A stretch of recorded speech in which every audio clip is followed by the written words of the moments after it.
Hi everyone, Leland back again with the fourth video in my series on the United States Constitution. Today we're going to talk about Article 2, the executive branch, and thankfully I was able to squeeze everything into one video. I'm hoping it won't be too long, so please bear with me here. We're talking about the executive branch, the selection, powers, and restrictions. Now we're going to start off with Clause 1. The executive power shall be vested in the President of the United States of America. He shall hold his office during the term of 4 years, and together with the Vice President chosen for the same term be elected as follows. We'll get to the election here in just a minute, but this clause grants executive-only power to the President of the United States. Another important part of the separation of powers that just permeates the Constitution. Now here we're going to the selection of the President. Each state shall appoint in such manner as the legislature thereof may direct a number of electors equal to the whole number of senators and representatives to which the state may be entitled in the Congress. But no senator or representative or person holding an office of trust or profit under the United States shall be appointed an elector.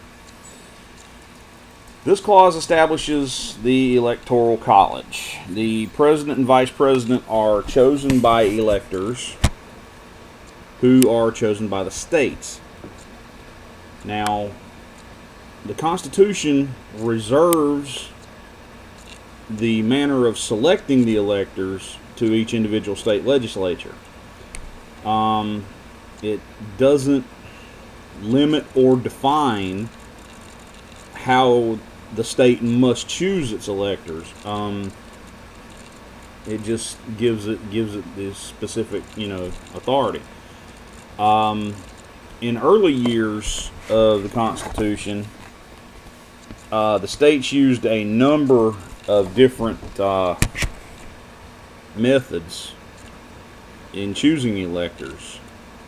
The most popular method up until about 1824 was that electors were chosen by the state legislatures, meaning that the only say the people had in choosing the president was electing the members of their state legislature. Some states created electoral districts for their state and chose electors that way. But I think the state legislature method was used up until 1868. South Carolina was the last state to eliminate state legislature choosing electors. And at that point, all states had popular vote to choose the electors. All but 2 states have the winner-take-all popular vote method, meaning that whichever candidate wins popular vote in their state gets all the state's electoral votes. Maine and Nebraska use what is called the district system, meaning whichever candidate for president receives the majority of votes in a particular congressional district will receive the electoral vote that represents that district, and whoever gets the majority of popular votes statewide gets the 2 electoral votes that represent the state's 2 senators.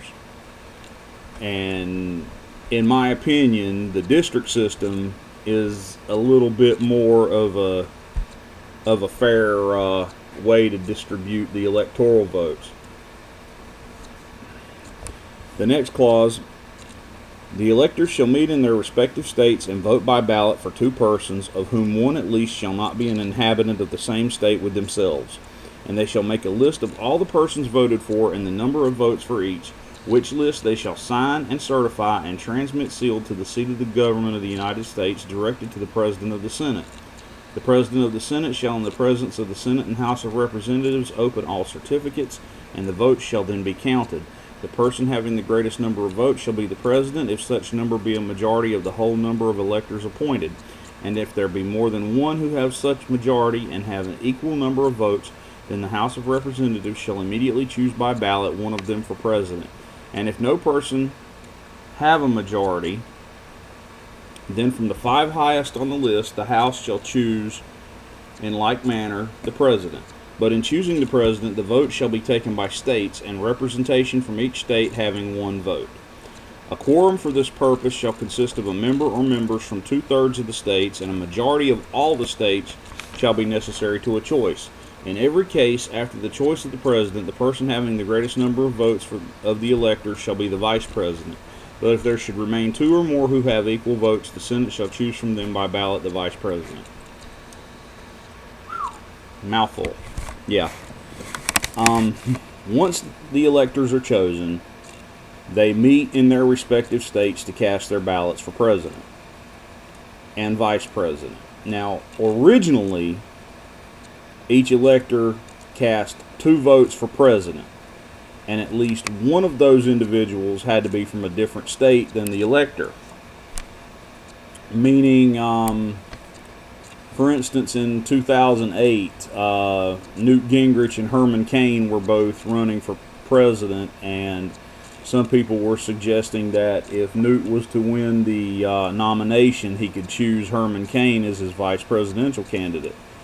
That wouldn't work, because Cain and Gingrich are both from the state of Georgia, which means the electors from Georgia would have to abstain from voting for one of those 2 candidates.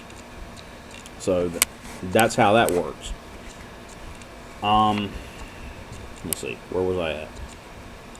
The candidate with the majority of electoral votes became president, and the runner-up became vice president.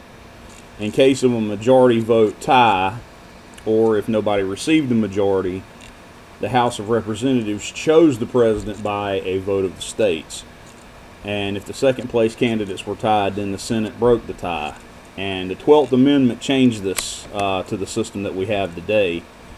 We'll talk about that when we get to the amendments, but let's talk about a couple of examples. In 1796, John Adams won the presidency. And the man who ended up in second place became the vice president. Well, that just happened to be his rival, Thomas Jefferson.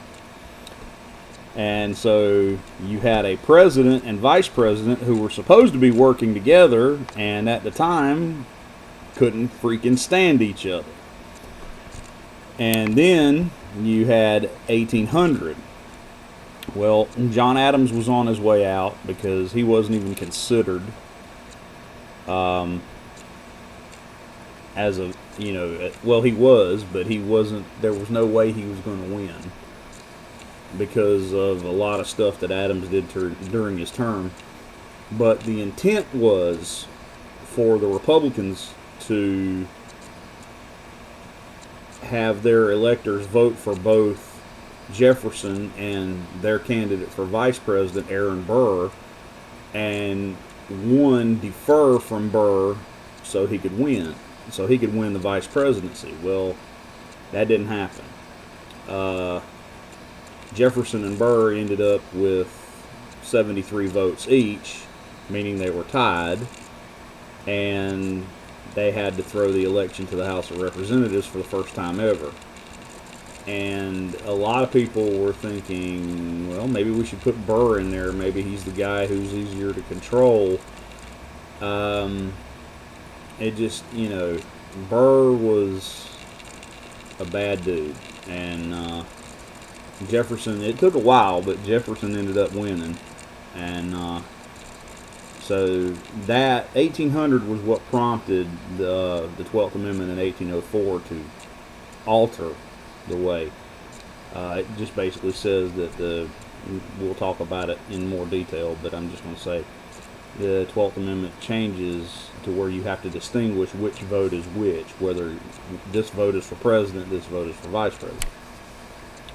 Now, even though the Constitution reflects the founders' intent of the president to be chosen by a group totally independent of Congress, a big limitation to this was the fact that the Electoral College meets in their respective states as opposed to one place. There's clear reasons for this. I mean, they really didn't have any practical means to resolve the deadlocked election. That's why you have congressional involvement in such cases. And while it's obvious that if the electors met in the national capital, that could result in an exhaustive ballot to resolve the deadlock, it wasn't really an option for people of the 18th century, because if you think about it, it would have been really burdensome for electors from far off states to travel to the national capital, which at the time was in New York and then later in Philadelphia, and then we had it in D.C. starting in 1800. And to travel that far simply for the purpose of electing the president, since one, they were barred from holding other federal office while they were a presidential elector, and they really didn't have any other practical reason to go to the national capital. But also, the founders had a fear that if the electors were to meet in one place, they would be subject to outside influences to ensure a particular result, and it would be less likely to make an independent choice, and that came about as some issues from past European experiences. You can see a lot of that influence in our Constitution. The Congress may determine the time of choosing the electors and the day on which they shall give their votes, which day shall be the same throughout the United States. Well, that means Congress selected election day. Now, currently, presidential electors are chosen on the Tuesday following the first Monday in November in the year before the presidential term is set to expire. And electors are to cast their votes on the Monday following the second Wednesday in December of the same year. Following that, the votes are opened and counted by the sitting vice president in his capacity as president of the Senate before a joint session of Congress. And you can see that they broadcast that stuff on C-SPAN. It's very interesting to watch, and I highly recommend you do watch it. No person except a natural-born citizen or a citizen of the United States at the time of the adoption of this Constitution shall be eligible to the office of president. Neither shall any person be eligible to that office who shall not have attained to the age of 35 years and been 14 years a resident within the United States. Okay. At the time that a president takes office, he must be a native-born citizen of the United States, at least 35 years old, and has lived in the United States for 14 years.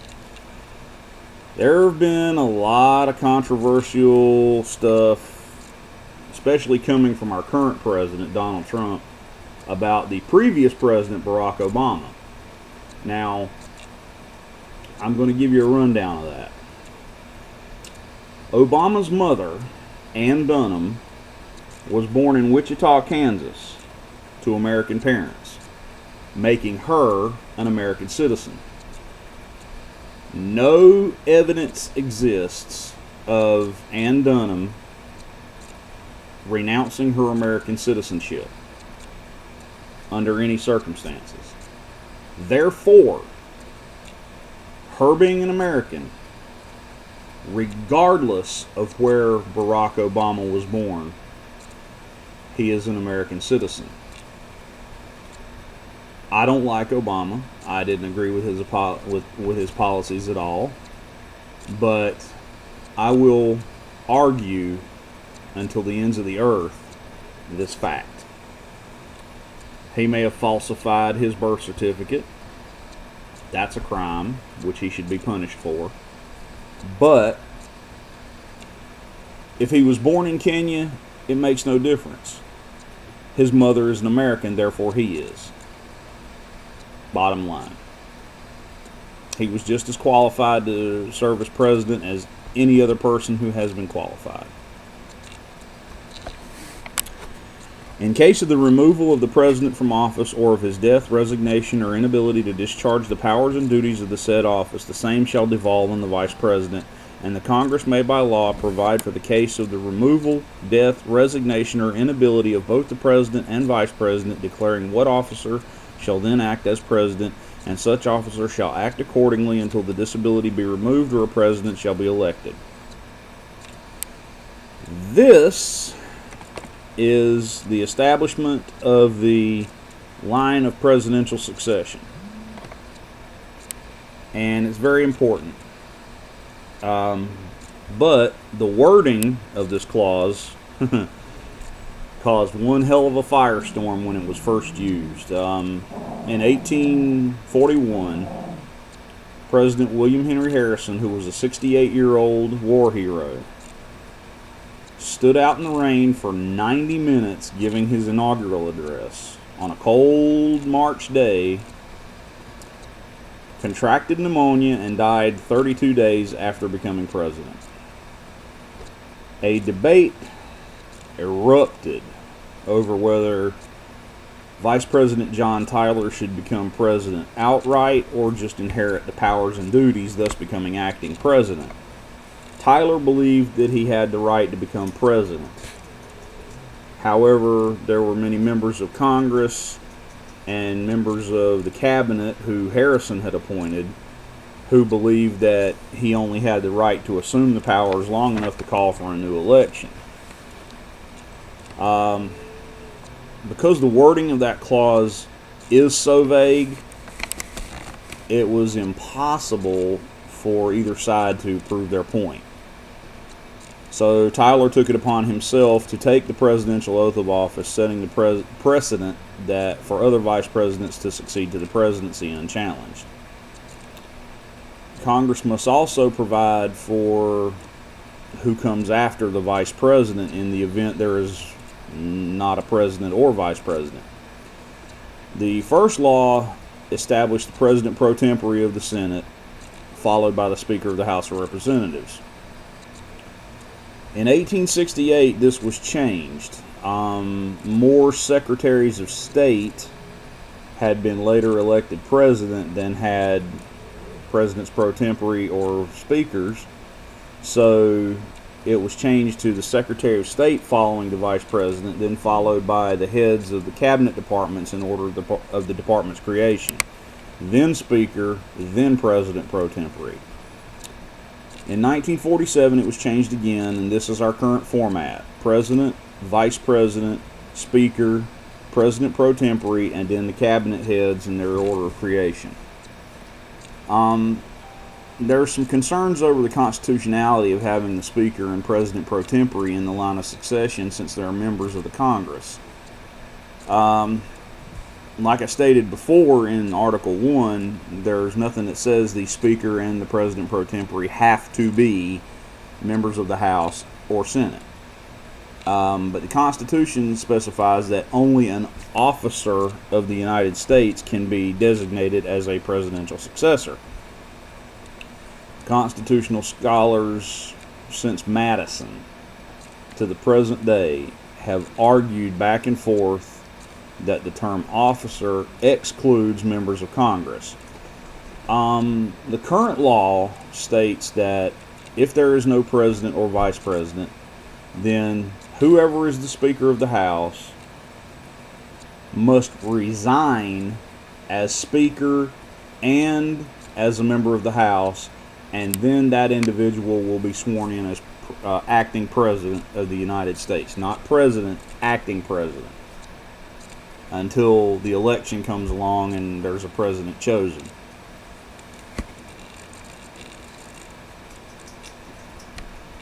And I don't know how I feel about that. I kind of disagree with it in a way, because the Speaker and the President pro tempore are usually very old people who have been in Congress for God knows how long and are not really able to handle the situation. The 25th Amendment does address this in some manner, but that, like I said, we'll discuss that when we get to the amendments. But it's something for debate whether or not the Speaker and the President pro tempore should be in that line of succession. The President shall at stated times receive for his services a compensation which shall neither be increased nor diminished during the period for which he shall have been elected, and he shall not receive within that period any other emolument from the United States or from any of them. The president's salary, which is currently $400,000 a year, too goddamn much in my opinion, must remain constant throughout his term. No other compensation from the federal government or any state government may be paid. Bottom line, you can't do it. They give him expenses, but they give him that after his term's over with.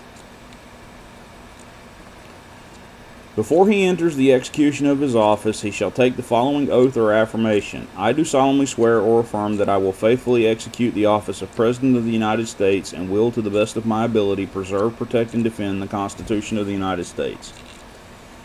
According to the Joint Congressional Committee on Presidential Inaugurations, George Washington is to have added the words, "So help me God," during his first inaugural, although this has been disputed.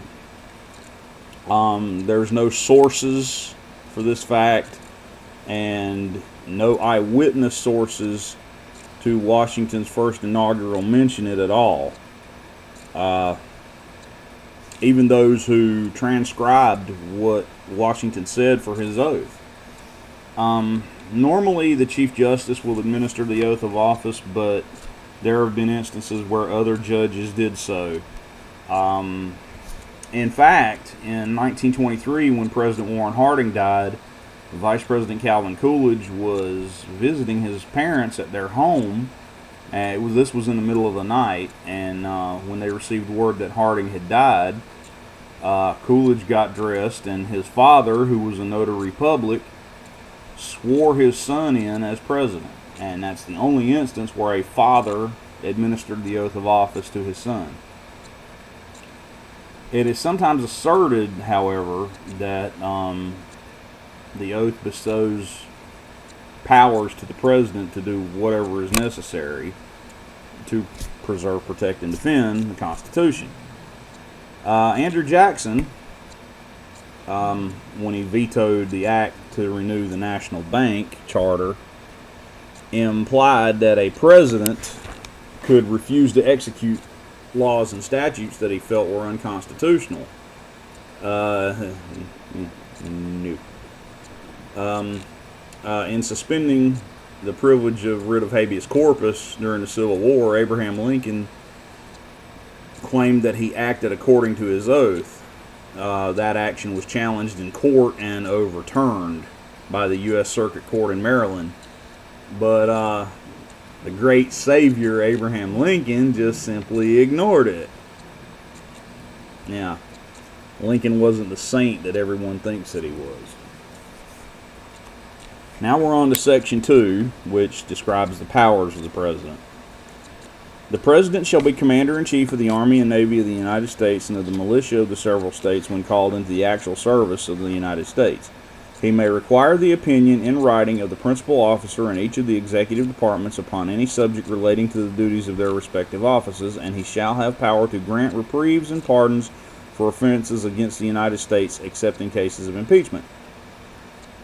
Okay, the Congress here the Constitution vests with the President executive power. That power reaches its peak when it is used to protect the national security.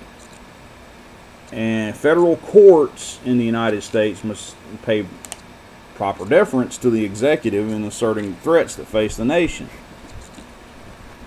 The President is the military's commander-in-chief. However, Congress has exclusive power to declare war and not the President. Nevertheless, the power of the President to initiate hostilities has been subject to a lot of discussion. For instance, historian Thomas Woods said that ever since the Korean War, Article 2, Section 2 has been interpreted that the President has power to initiate hostilities without consulting Congress. But what was actually meant is that once war has been declared by Congress, it was the President's job as Commander-in-Chief to direct the war. And Alexander Hamilton concurred with this when he said that the President, this is a quote now, although lacking the power to declare war, would have the direction of war when authorized or begun. The President acting alone was authorized only to repel sudden attacks, hence the decision to withhold from him the power to declare war, not to make war, which was thought to be a necessary emergency power in case of foreign attack. Excuse me. Since World War II, every major military action has been technically a U.S. military operation or a United Nations police action, which have been deemed legally legitimate by Congress and various UN resolutions because of the decisions such as the Gulf of Tonkin resolution or the resolution of Congress providing authorizations for use of war in Iraq.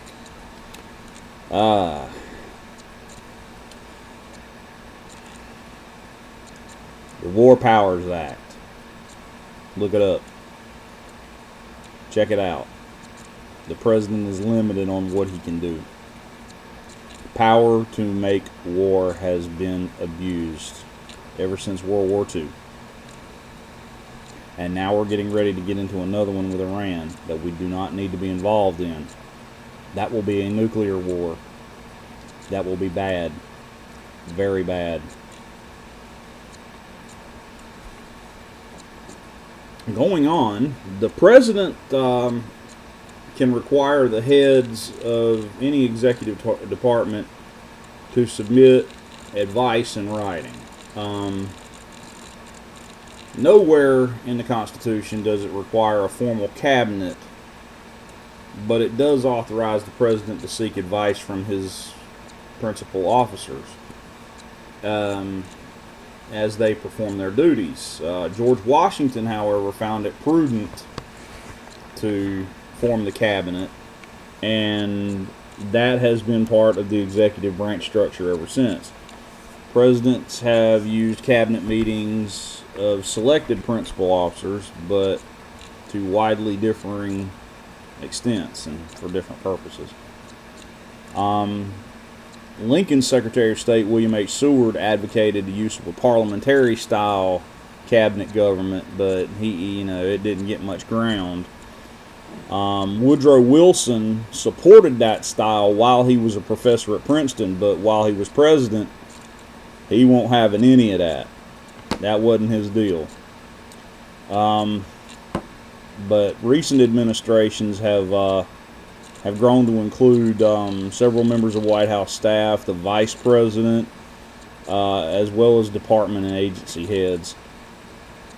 Reagan formed several sub-cabinet councils to review many policy issues, and subsequent presidents have continued that practice.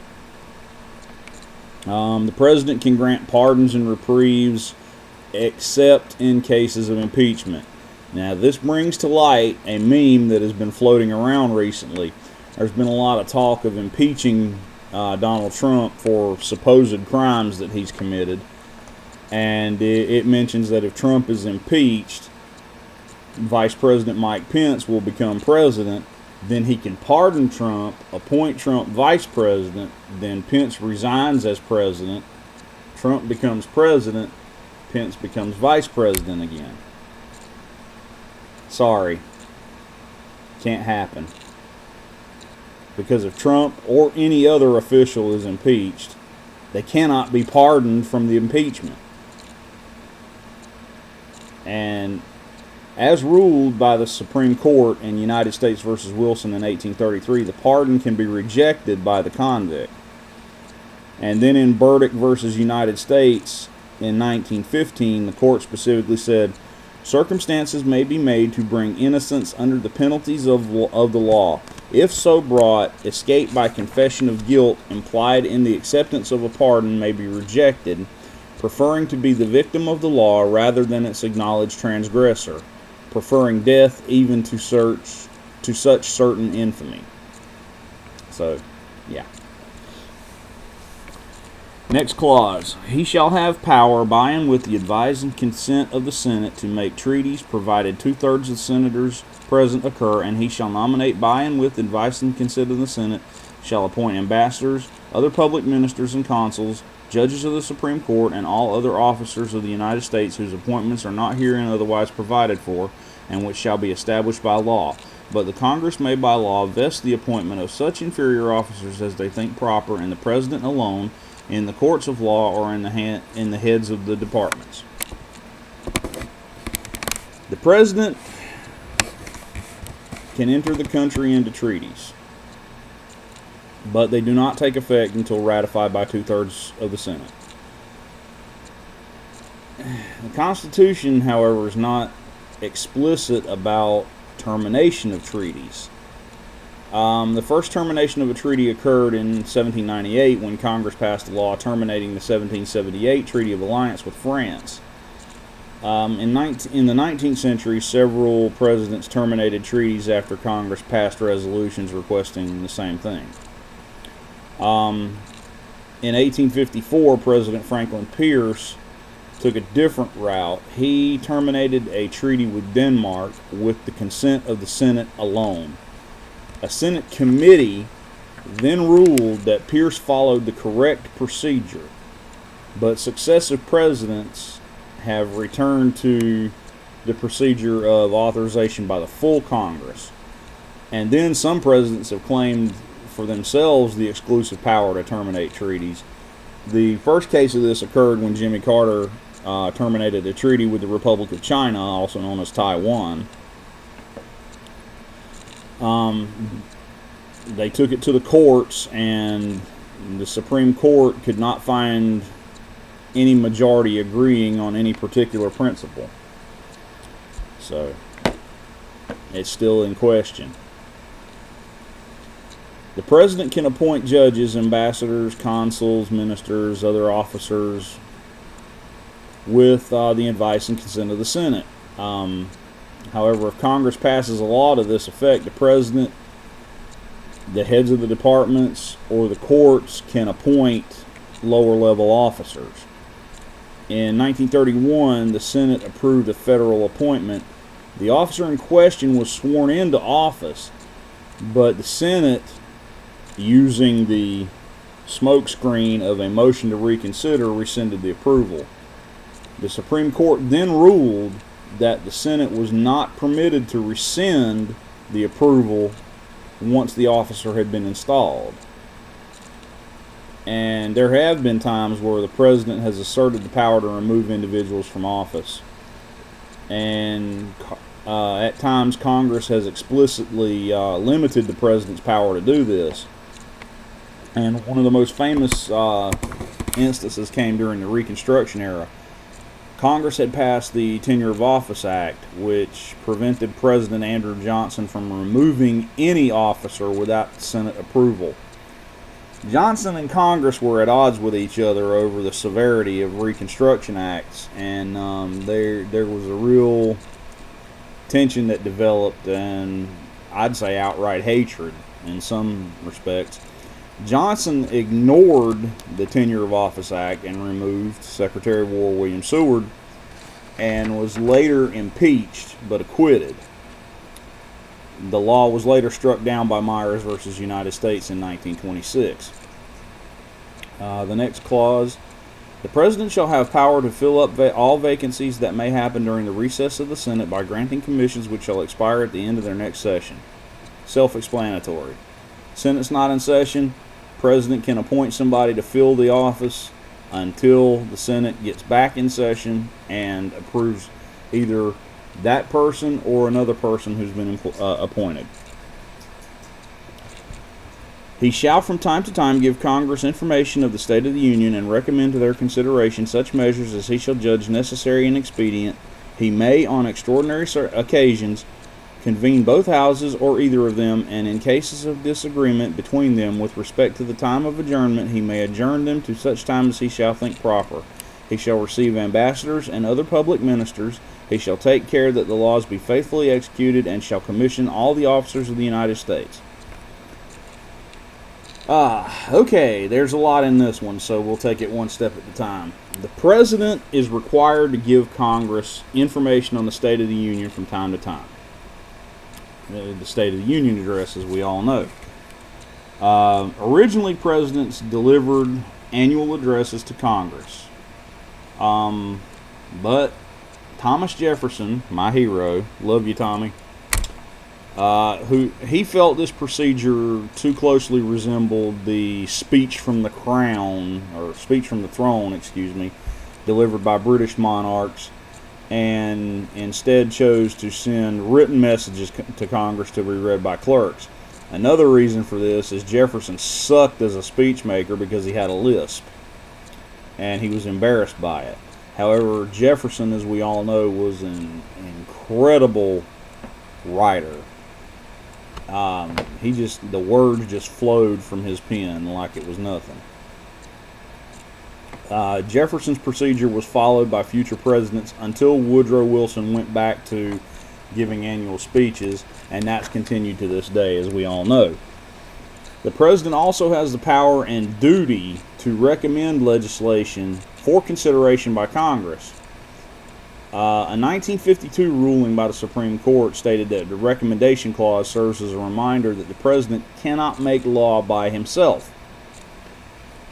Quote, "The power to recommend legislation granted to the president serves only to emphasize that it is his function to recommend and that it is the function of Congress to legislate. In granting the president the power to convene Congress under extraordinary circumstances, it allows the government to act quickly in case of a major domestic or international crisis when Congress isn't in session. The first time it was done was in 1797. John Adams did it, and since then it was done 27 times. The most recent one was Harry Truman in July of 1948, known as the Turnip Day Session. The president has to receive all foreign ambassadors. This clause has been interpreted to imply that the president possesses broad powers over matters of foreign policy and to provide support for the president's exclusive authority to grant recognition to a foreign government. The president is also required that the laws be faithfully executed. This imposes a duty on the president to enforce the laws of the United States. The clause is meant to ensure that a law is faithfully executed by the president, even if he disagrees with it. Therefore, the examples mentioned earlier of Jackson and Lincoln were impeachable offenses. William McLean declared during North Carolina's ratification convention that this clause was one of the Constitution's best provisions. Quote, "If the president takes care to see the laws faithfully executed, it will be more than is done in any government on the continent. For I will venture to say that our government and those of the other states are, with respect to the execution of the laws, in many respects mere ciphers." The Supreme Court and attorneys general have long interpreted this clause to mean that the president has no inherent constitutional authority to suspend the enforcement of laws, particularly of statutes. But also the clause demands that the president obey the law. Executive orders are derived from this clause as well. They're merely rules and regulations the president gives to his branch of government for the enforcement of the laws. Executive orders are not laws and should not ever be considered as such. Unless an executive order specifies the law to be enforced and/or accompanies a law duly passed by Congress, the executive order is void and unconstitutional. President Barack Obama's pen and phone comment could have easily resulted in his impeachment, as his executive orders made that did not accompany a law would have been dictatorial usurpation of power. That goes for Trump and all future presidents. The president commissions all officers of the federal government, to include officers in both military and foreign service. Presidential authority to commission officers was what had a great impact on the 1803 Supreme Court case Marbury versus Madison. outgoing Federalist President John Adams was up late into the night, the midnight appointments as they were called, feverishly signing commissions to the judiciary on his final day in office. There was a whole bunch of them, hoping to, as incoming President Thomas Jefferson put it, retire into the judiciary as a stronghold. However, in his haste, Adams, the Secretary of State, he didn't really get all the commissions delivered. And Jefferson was pissed off. He was mad as hell with Adams, and ordered his Secretary of State, James Madison, excuse me. James Madison was Jefferson's Secretary of State, and Jefferson ordered Madison to not deliver the rest of the commissions that didn't make it. And William Marbury took the matter to the Supreme Court, where the famous decision was made. The President, Vice President, and all civil officers of the United States shall be removed from office on impeachment for and conviction of treason, bribery, or other high crimes and misdemeanors. The Constitution allows for involuntary removal from office. All federal officers are subject to impeachment. It specifies treason, bribery, or other high crimes and misdemeanors. High crimes are merely nothing but felonies. So basically, if a federal officer commits any crime, they're subject to impeachment. Any crime during their term. Which is why, if Trump is guilty of obstruction of justice, he cannot be impeached. They must wait until after he is out of office to do something about it, because he was not president at the time. He was a private citizen running for president. He did not hold federal office. Impeachment is only for federal officers. So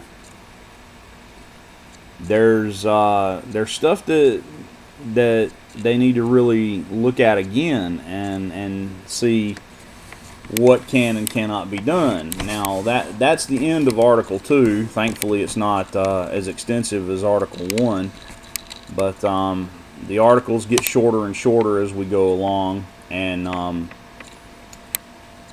I'm hoping that you enjoyed this one. I could go into much more great detail on the presidency, as I know it quite well. I won't, unless that is a request, but I'm going to end the video here and wish you all a great week, and as always, peace.